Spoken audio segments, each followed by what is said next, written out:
Hello guys, for today's video magluluto tayo ngayon ng creamy mushroom chicken.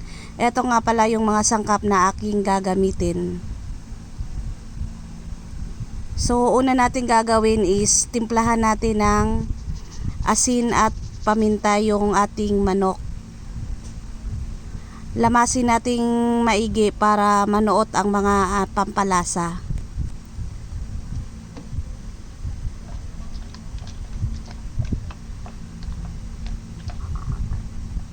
Magpainit tayo ng konting mantika at ilagay natin yung ating manok para mag golden brown. So pag golden brown na is itabi muna natin siya. Sa same pan maglagay din tayo ng bawang sibuyas, igisa natin siya pati na yung mushroom. So ilagay natin yung manok. Maglagay din tayo ng chicken cubes at isang basong tubig. So after 15 minutes lagay tayo ng konting toyo.